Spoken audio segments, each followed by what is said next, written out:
So the last topic I'll be covering today is the data merge versus the aggregation transformation. And so we are aware that there are overlaps between the two, and both can be applicable for certain requirements. But just to talk a bit about the two, a data merge is used to join two or more data sources, where the user can just choose and select particular columns to be in the finalized merge, in which these tables or these data sources would be merged based off of a primary key or a super key. In other words, a common column or common multiple columns between the two tables or more.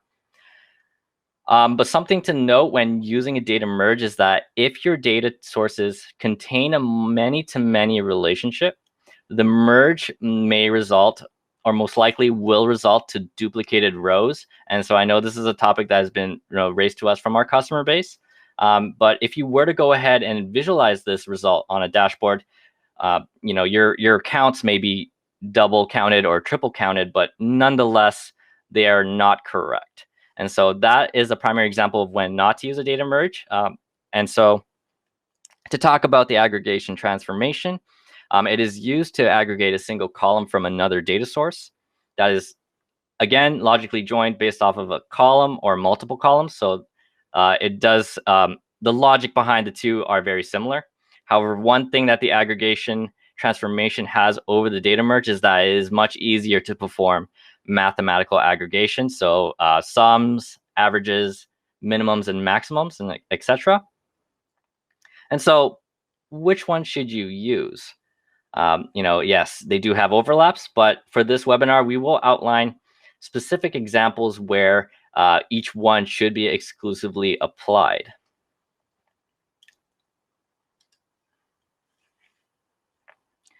So starting with the merge, my example here is I have 4 tables. The top left table contains the car sales, so each transaction.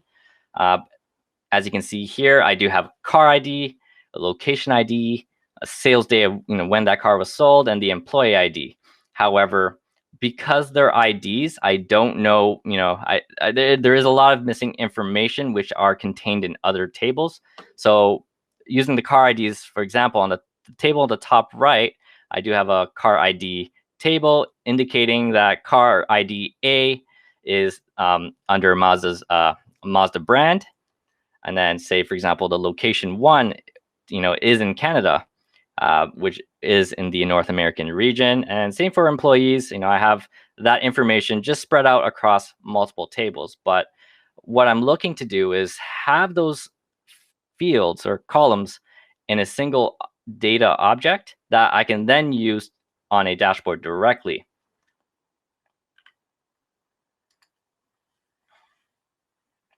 So here is an example of a merge that would achieve that requirement. So as you can see here, I do drag each individual table to my merge editor, where I then link the common columns between each data source. So as you can see in the car sales table is pretty much the nucleus of this merge, where I link the car ID together and the location IDs and the employee IDs.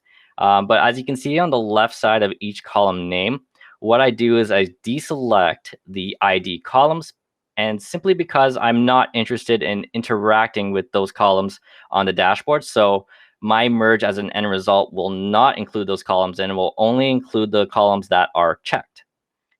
And at the top of that merge editor, you can see the end result and what it would look like. And as you can see, I do have the sales IDs, when the car was sold, the price, the make, where it was sold, and who it was sold by.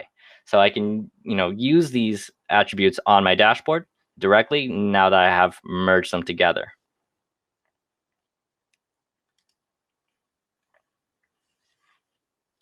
So an example of where to use the aggregation transformation, let's say I have 2 data sources.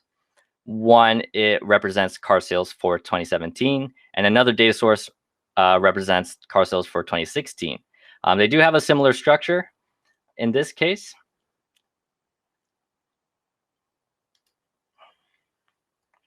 And so this aggregation example, what it's doing is that it's creating a new column for total sales of the previous year. So just keep in mind that I did create a view from the 2017 data and use an aggregation transformation in that view.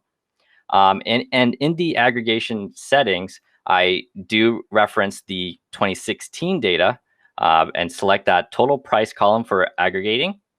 And then I use the sum as the type of aggregation. And then at the bottom, I do logically join the two tables together.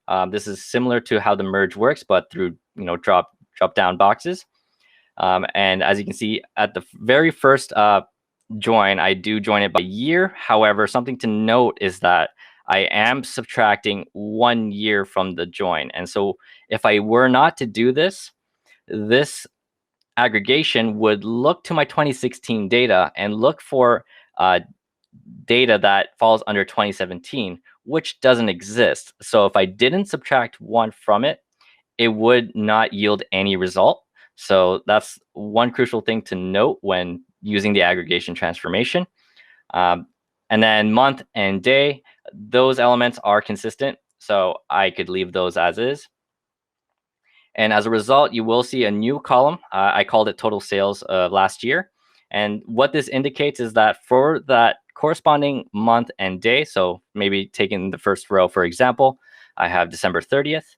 This new total sales column is displaying that total sales for that exact month and day, but for the previous year. And so now I have two columns. I would have total sales for the current year and total sales for last year. And you may ask, what is the significance of this? And so a common requirement that I come across quite often is, how do I calculate a year over year metric? And so this structure, having two columns, current year and the previous year, that is the ideal structure to calculate a year over year metrics more efficiently. Theoretically, what you could do is create a chart, whatever, or table, whatever visualization you're okay with, and then plug in both of those columns as values, and then create a calculated column within that chart or table, where you can then divide the two columns together to calculate that percentage change. Okay, that concludes my part for today's topics. I will now pass it to Dan, who will cover our remaining topics.